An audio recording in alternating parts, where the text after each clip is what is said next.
Herkese merhaba buralarım. Bir pazar günü videosuyla daha karşınızdayım. Bugünkü videomuzun konusu AMC, yani orta sahanın ilerisindeki top elemanında AMC pozisyondaki oynayan oyuncunun rollerine bakacağız ve antrenman taktiğini paylaşacağım. Kendi tecrübelerimi aktaracağım. Ve AMC pozisyonu hangi yetenekleri verilmeli, nasıl bir pozisyon olmalı, 180-540 kuralından bahsedeceğim. Buna göre antrenman programından bahsedeceğim. Keyifli seyirler buralarım.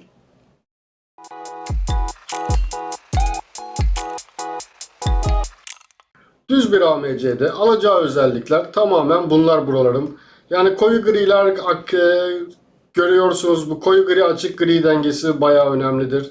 Ama ilk başta eğer bir düz bir AMC çıkarttığınız zaman bu oyuncuya direkt artı bir mevki vermeden önce ya da verecekseniz eğer bu oyuncuyu geliştirmeyi planlıyorsanız eğer mevkiyi mutlaka durdurun.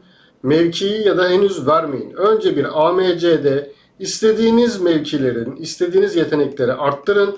Ondan sonra mevki verirseniz daha ideal olacaktır.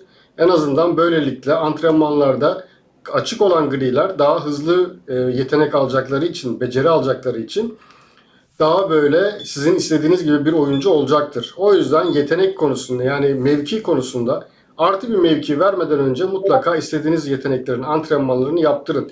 Az sonra mesela antrenman videosunu da, yani AMC için antrenman özelliğini de paylaşacağım. 180 kuralı, 540 kuralı, bunları biliyorsunuzdur zaten. Burada farklı mevki vereceğiniz zaman, diyelim ki farklı bir mevki verdiniz oyuncunuza. Bu sefer de vereceğiniz mevkiler tamamen sizin menajerlik tarzınıza göre. Hangi tarzda bir menajerseniz eğer ona göre mevki verebilirsiniz. O da ancak şöyle olabilir. Şunları biraz daha böyle geniş açıdan alalım şu şekilde. Evet, ben de çok fazla yer kaplamayayım. Evet, onunla değineceğimde şey yaparız. Mevki verdiğinizde mesela siz nasıl bir menajerseniz, nasıl bir oyun tarzı besliyorsanız ona göre açık grileri aktif edebilirsiniz. Burada hepsini sıraladım böyle. Unuttuğumu siz de ekleyebilirsiniz. Yani MC, AMC'de yani güç ve ortalar koyu gri kalıyor. Aslında güzel bir beceri ama güç çok önemli benim için. Burada üçlü mevki vermek isterseniz eğer bunların da koyu gri açık gri dengesi bu şekilde. Siz hangisini isterseniz ona göre mevkilendirme yaparsınız zaten. Benim tercihim AMC mevkiinde yani ST'dir genelde. Çünkü benim AMC'den daha çok beklentim olarak AMC bir kere top sürecek. Şut ve bitiriciliği zaten iyi olacak. Güçlü, hızlı ve yaratıcı olmalı. Benim AMC'den beklentim en önemlisi, belki de bunların arasında yaratıcılığı koyarım. Sonra top sürmeyi koyarım. Yani ayağından da top alınmaması için ikinci aşamada bunları da eklerim mutlaka. Tabii ki şut bitiricilik mutlaka iyi olmalı, en azından forvete nazaran.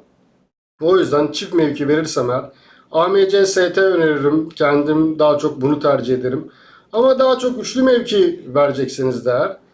Burada ben gene benim takımım güç ve hızlı olmasını isterim. O yüzden direkt kafadan, mesela şurada güç koyu gri kaldığı için bunu direkt kafadan elerim yani. Keza bunu da elerim yani. Çünkü güç önemli benim için. Bu da aynı şekilde. Burada elendi direkt. Yani bu sizin menajer tarzınıza göre arkadaşlar. Her menajerin kendi tarzı var. Onu sahaya yansıtmaya çalışıyoruz. O yüzden de kendi tarzınıza hangisi daha çok yansıtıyorsa onu tercih edebilirsiniz. Bunların arasında, üçlü mevkiler arasında ben ya bunu tercih ederim ya da bunu tercih ederim. Çünkü AMC mevkiimde tamamen yani en istediğim özellikler bu. Hem MC'de de oynar hem ST'de de oynar. DMC'de oynadığından değil de işte DMC'de oynayınca ne oluyor? İşte agresifliği artıyor burada mesela gördüğünüz gibi. Agresiflik de önemli, yani oyunda oyuncu çok pasif kalmamalı. Burada bu şekilde arkadaşlar mevkilendirme çeşitlerini siz de buradan görebilirsiniz. Buna göre yapabilirsiniz. Tabii ki bu oyuncuya bir de vereceğiz, oyun tarzı. Size anket de yaptım bu şekilde. Hangi oyun tarzını tercih edersiniz diye anket yaptım. Ankette de herkes çok böyle şey değil. Ama 3'te 2'si sahte 9 dedi arkadaşların.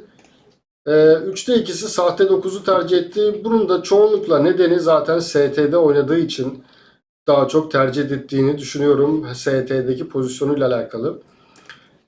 Benim ise Yani siz çok tercih etmeseniz de ben Enganche'yi tercih ediyorum AMC'de. Çünkü Enganche arkadaşlar gerçekten de yani tadına varan bilir. AMC'de topu alıyor ve sürüyor. Efil efil gidiyor. Ya benim zaten AMC'den beklentim topu sürmesidir. Yani top sürecek. E, Ya şu aradaki köprüyü, bağlantıyı kuracak, pas verecek, top sürecek ama biraz böyle bencilliği de severim futbolda, kendine güvenen futbolcuları. O yüzden AMC'yi top sürme yeteneği kısmında Enganche'de kullanmak istiyorum. Sahte dokuzu çok tercih etmiyorum. Yani bunun da nedeni arkadaşlar, sahte dokuz bence çift forvetin ikincisidir. Yani o da ST videomuzda olacak zaten. Mesela sahte dokuzda diyor ki DC'leri pozisyondan çıkartmaya zorluyor. Engance'de ise teknik becerileri ve asist yetenekleri yüksek. Yani hem top sürüyor hem asist yapıyor. Benim AMC'den beklentim bu zaten. Yani çok şey değil. Ama biz buna eğer sahte 9 verirsek eğer sahte 9 defansı alıyor sağa getiriyor. Tamam bu güzel de bu çift forvetin özelliği. Veya şeyi alıp buraya getiriyor. Yani defansı buradan kaydırıyor sürekli. Tamam alan boşaltıyor. Da kardeşim benim AMC'de oynatıyorum ben seni. Yani benim senin görevin defansı sağa sola kaydırmak değil. Senin görevin işi bitirmek. O yüzden ben Enganche'yi tercih ediyorum. Tabii ki sahte 9 tercih edenlere de saygı duyuyorum. Yani o da bir şeydir yani. Gelelim yeteneklere. Becerilerde tabii ki ben top sürmeyi önemsediğim için benim ilk yeteneğim kesinlikle top sürme olacak. Top sürme yeteneğini kesinlikle bu oyuncuma veririm. Eğer ikinci bir mevki vereceksem eğer yani gizli forvet olabilir veya birebir golcü de olabilir. Çünkü şöyle koyalım bunları da. Yani birebir golcü güzel bir yetenek ama çok da kaçırıyor. Eğer özel yeteneklerden vereceksem o zaman da kesinlikle çok yönlü orta saha olan bunu tercih ederim. Eğer frikik kullanan bir oyuncuysa da tabii ki ama bu çok değil ya. Bunu daha çok forvete veriyorum. Çok yönlü hücum oyuncusu bence özel yeteneği daha ideal. O yüzden yani şu ikisini tercih ederim veya bu ikisini tercih edebilirim. Ama şu gizli forvetin de özelliği bu orta sahada özellikle mesela gizli forveti buna verirsek eğer ileriye de bir tane sahte 9 koyduğumuzda arkadaşlar onun yanına da bir fırsatçı var ya arkadaşlar bu sahte 9 bunlara o kadar güzel yerler açar ki muazzam olur. Benim Vieri vardı öyle. Çok oradan biliyorum. Çok efektif oluyordu. Tercihim benim gizli forvet tamamen forvete bağlı. Diğer takımlara bağlı. Yani diğer takım arkadaşlarının alacağı özel yeteneğe göre şekillendiririm. O yüzden birebir golcü veya gizli forvet tercihlerini yaparım. Eğer süper vereceksem de tabii ki çok yönlü orta saha veririm. Gelelim şimdi bir de bunun böyle de bir yıldız oyuncumuz olur. Tabii buna ben ne veriyordum bir de? Bir de ST veriyordum. Şöyle benim ideal bir oyuncum olur yani. Kesinlikle gayet güzel. Peki beceri kısmında ise tabii ki beceri kısmında antrenman kısmına değinelim arkadaşlar. Onun için de mesela diyelim ki siz bu oyuncuyu çıkarttınız ve buna yani 180 yapacaksınız, 540 yapacaksınız. Öyle beceriler vereceksiniz. Bunun için de etkili bir antrenman modelleri var arkadaşlar ama bunlar çok yeşil yiyorlar. Yeşil yerler yani. Yeşiliniz iyi olacak. Zaten buna hazırsanız da problem değil. Antrenman modelleri kısmında AMC'nize yetiştirmeden önce dediğim gibi siz AMC'den ne istiyorsunuz? AMC ne yapmasını istiyorsunuz yani? Ona bir karar verin. İlk başta mesela AMC top sürmeyi mi istiyorsunuz? Veya şut bitiricilik mi istiyorsunuz? Yaratıcılık mı istiyorsunuz? Ki AMC'de bence yaratıcılık çok daha önemli. Hadi hız çok o kadar değilse bile top sürme kesinlikle şut ve bitiricilik olmalı. Offside'a kalır mı bilmiyorum ama pozisyon almayı belki deneyebilirsiniz. Güçlü de olmalı. Yani o kadar çalım atabiliyorsa bu kişi güçlü de olmalı yani. Şu anda benim bir AMC'mde gördüğünüz gibi hem bunu vermişim hem de üçlü yetenekler vermişim. Bu tabii ki paralı zamanlardan kalma. Artık üçlü yetenekler, üçlü mevkiler hayal oldu.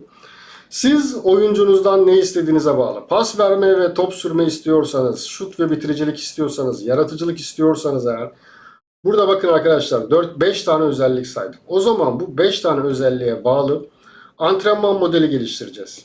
Ama şu 180-540 kuralını hatırlatmam lazım size. Oyuncunun ne kadar antrenmanla geliştirebileceğiniz maksimum değer zaten 180. Yani şuranın toplamı Ya şu üçünün toplamı daha doğrusu 180 oluyor. Ama bunu 180'den fazla yapabilmek için de işte ekstra mevki vermeden oyuncunun mesela bunları 200 artı yaparsınız. Böyle antrenmanla geliştirirsiniz bunları, istediğiniz özellikleri. Ondan sonra mevki verdiğinizde daha böyle antrenman daha verimli olur. 180 kuralı buradakilerin toplamı hepsi 540 yapıyor. Yani 180, 180, 180 gibi düşünebilirsiniz burayı. Buradaki kısmı sadece artı mevki vermeden diğer antrenmanlarını yapmanızı tavsiye ederim. Böyle 540'a kadar çıkartabilirsiniz maksimum antrenmanla. 540 olduktan sonra artık antrenmanla daha yetenek yemiyor. Ondan sonra arkadaşlar parayla alacaksınız ya da falan filan. Yani bir de antrenman da yaptırmanız gerekiyor oyuncuya. Yoksa şeyde de form tutmuyor. Maçta da form tutmuyor bu sefer. Biraz çetrefilli bir durum yani. O yüzden 180 artı takımlar, 200 artı takımlar hem paralı takımlar hem de takımlarını her gün antrenman yaptırıyorlar. Baya baya emek harcıyorlar açıkçası. Kolay değil. Biz gelelim antrenman modeline. Antrenman modelinde AMC'den ben mesela pas top sürmeyi istiyorum ve yaratıcılık istiyorum diyelim. Yani ilk aşamada bunların artmasını istiyorum.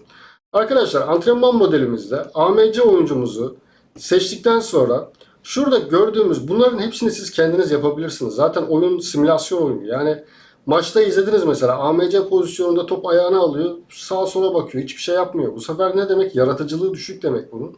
O zaman yaratıcılığını arttıracak yöntemler bulmanız gerekiyor. Top süremiyor veya top sürerken ayağından topu alıyorlar, gücü zayıf demek. Bunları iyi analiz edip bu simülasyon oyununda siz de hani maç izliyorken mesela bir oyuncumuz maç izliyor, takımınıza bir oyuncu izliyorsunuz ya bu şu mesela toplara düzgün vuramıyor. O zaman bitiriciliği şutu arttırması gereken antrenman yapılmalı. Takımdan hariç. Mesela bu konuda Barış Alper çok güzel bir örnek mesela. Barış Alper sürekli antrenman yaptı bu yıl. Kendi şeyin dışında. Biz de bu şekilde oyuncularımıza antrenmanlar yaptıracağız. Biz diyeceğiz ki mesela ben mesela AMC'mde görüyorum, izliyorum ve yeteneklerini arttırmak istiyorum ve top sürü özelliğini arttırmak istiyorum bu oyuncunun. Buradan top sürmeyi ekledik ve yaratıcılık istemiştim mesela. Hem top sürme hem de yaratıcılığın olduğu hepsini burada seçiyorum arkadaşlar. Şurada da mesela top sürmeyi aldık. Yaratıcılık şurada var. Bunu mutlaka alalım. Yaratıcılık kısmını gördüğümüz için. Görünüyor mu? Görünüyor. Savunmada gene şurada yaratıcılık var. Bu yaratıcılıkları alabiliriz. Gene top sürme kısmı şurada da var. Mesela böyle bir model yaptık diyelim. Buraya istersen ama bunu tek bir oyuncuya yapacağız bunu. Böyle bir model yaptık. Ve daha sonrasında mesela diğerlerine bakamadık. Daha bunu bir tur döndük. Bir tur döndükten sonra mesela özellikler aldı. Sonra geliyoruz diğer kısmında. Bundan da bir tur yaptırıyoruz. Gene yaratıcılık ve top sürmeyi seçiyoruz. Bu bir antrenman modelidir. Bazı oyuncular bazı antrenmanlarda yeterli beceri. Her antrenman uymuyor. Mesela şunu birine yaptırsanız hepsi uymaz. Değiştirmeniz gerekiyor. Sürekli aynı antrenmandan da yüksek verim alamıyorsunuz. Bu yüzden iki farklı antrenman modelini sürekli tekrarlayın takımınıza. Yani en doğruyu bulabilir misiniz oyuncunuzun için? Aldığı yeteneklerine bağlı. Bazı mesela oyuncular sadece hızlı kontrataklardan muazzam yetenekler alabiliyorlar. Siz de bu şekilde antrenmanda oyuncunuzun hangilerinde yetenek aldığını, istediğiniz yetenekleri aldığını keşfeder. Böyle antrenman basabilirsiniz. Bastığınızda da yani oyuncunun becerileri baya baya yükselecek zaten. Yani top sürme, yaratıcılık dedim mesela bu oyuncuya. Bunu odakladım ve bunun antrenmanlarını yaptırıyorum. Bu şekilde AMC'm eğer yeşiliniz de varsa kasada ya bir 600 ya da yani bir 800 yeşile yaptığınızda bu oyuncu zaten 180 artıya rahat gelir. Ve şu anda ben PC'den baktığım için göremiyorum ama eğer şurada bir de şey vardı mobilden baktığınızda günlük antrenör kirala diye. Bu oyuncuya eğer böyle 800-600'lük bir yeşil ya da 200-300'lük bir yeşil paketle harcama yapacaksanız eğer yatırım yapacaksanız bu oyuncuya 25 token verip bu şeyi de alınmalı. Günlük oyuncu bonusu yani iki katına çıkıyor ya bu. Bunu da alıp o gün o 200 yeşille beraber bir nevi çift etki görmüş olabiliriz. Orada aklınızda bulunsun. Dipnot olarak bulunsun. AMC mevkiinde siz nasıl bir menajersiniz? Burada kendinize sormanız gereken kısım bu sadece. Dediğim gibi ben top sürmeye önem veriyorum. Benim AMC'm top sürecek. Alacak gidecek. 5 kişiyi çalınacak. Yavru ceylan gibi seke seke gidecek. Şut çekecek. Bitiriciliği iyi olacak ve en önemlisi yaratıcılığı iyi olacak. Bu oyuncum yaşlandı artık. Bunun yaratıcılığı bayağı düştü. Tabii güçlü olacak. Bu benim mesela benim tarzım. Siz diyebilirsiniz ki kardeşim benim AMC'min pozisyon alması iyi olacak, ileri çıkacak veya kafa vuruşu iyi olacak, hızlı olacak mesela diyebilirsiniz. Ben mesela hızdan bahsetmiyorum. AMC'mde hız istemiyorum yani. Benim için hızlı olması gereken forvet veya kanatlar. AMC efektif olacak, yaratıcılığı güçlü olacak, çalım atacak, efil efil. Şu ikisi zaten yüksek olduğunda efil efil gider oyuncu da. Bak orada ben görünmüyorum. Ben orada kaldım öyle. Neyse siz ekranı biliyorsunuz zaten. Yaratıcılığın nerede olduğunu biliyorsunuz zaten. Oradan arkadaşlar efil efil oyuncunuzu geliştirirsiniz. Şu anda yeni bir antrenman modeli de geliştiriyorum. Bayağı güzel bir model de yapıyorum. Bu 79. seviye özel bir antrenman modeli olarak paylaşacağım ben sizinle bunu. Bu antrenman modelimi ise bu sezon içerisinde bir videoda paylaşırım onu. Uzun vadeli bir takım mühendisiyle alakalı bir video antrenmanı olacak bu. Güzel de gidiyor bence. Efektif bir model. Tabi biraz yeşile mal oluyor ama onu da ayarlayacağız. Bu seride mesela oyuncu serisinde AMC özelliklerini değerlendirdik. Siz AMC'nizden neler istiyorsunuz ve söylediklerimde katılmadığınız veya eklemeniz gereken unuttuğum, atladığım kısımlar varsa mutlaka yorumlarda yazın arkadaşlar. Bir sonraki bu konuyla alakalı bir sonraki videom ST pozisyonuyla alakalı olacak ve daha sonrasında da kadro mühendisliği videomuz gelecek. Çünkü tüm oyuncuların hepsini tek tek analiz ettim bu şekilde. O videoları da bu oynatma listesinde bulabilirsiniz. Daha sonrasında ST'yi de bitirdikten sonra güzel bir kadro mühendisliği videosu çekeceğiz. Bir kadronun neler olduğunu paylaşacağım. Antrenman videom gelecek. İçerikler hoşunuza gittiyse beğenmeyi, kanala abone olmayı ve yeni videolardan ilk haberdar olmak için bildirim zilini açmayı unutmayın lütfen. Discord'dan bize katılabilirsiniz. Discord'da bayağı muhabbet ediyoruz arkadaşlar. Discord'u da atlamayın. Güzel goy goy yapıyoruz yani. Tavsiye ederim herkese. Ücretsiz bir şey zaten. Gene bu videonun açıklama kısmında veya kanalın bağlantılarında bulabilirsiniz. Destek olmak isterseniz teşekkür veya katıl butonlarını değerlendirebilirsiniz. Herkese güzel günler diliyorum. Keyifli oyunlar, iyi eğlenceler brolarım.